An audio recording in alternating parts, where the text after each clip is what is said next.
Riparte a Treviso la scuola di tifo I Draghi. Tra le novità di quest'anno spicca l'espansione del progetto che diventa un modello da replicare in altre importanti realtà italiane, come l'Armani Jeans Basket e la collaborazione con il calcio di Brescia, Cesena e Perugia.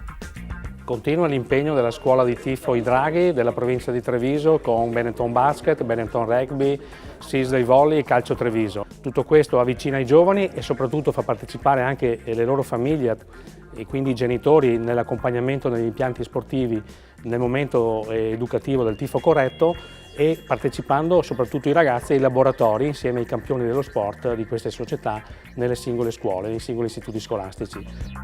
Partecipare alla scuola di tifo al Palaverde, a Monigo o al Tenni è semplice. Chi vuole seguire le partite e tifare come un drago può iscriversi attraverso il sito www.draghitreviso.it.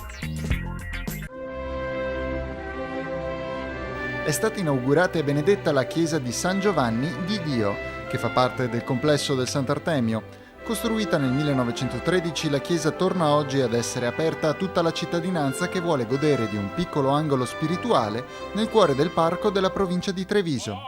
Oggi alla presenza di Sua Eccellenza il Vescovo di Treviso, Monsignor Gardin, abbiamo benedetto la chiesetta del Sant'Artemio, per cui anche la chiesetta sarà a disposizione di tutti i cittadini trevisani che all'interno del parco potranno trovare un momento di raccoglimento, un momento di meditazione all'interno della splendida chiesetta restaurata.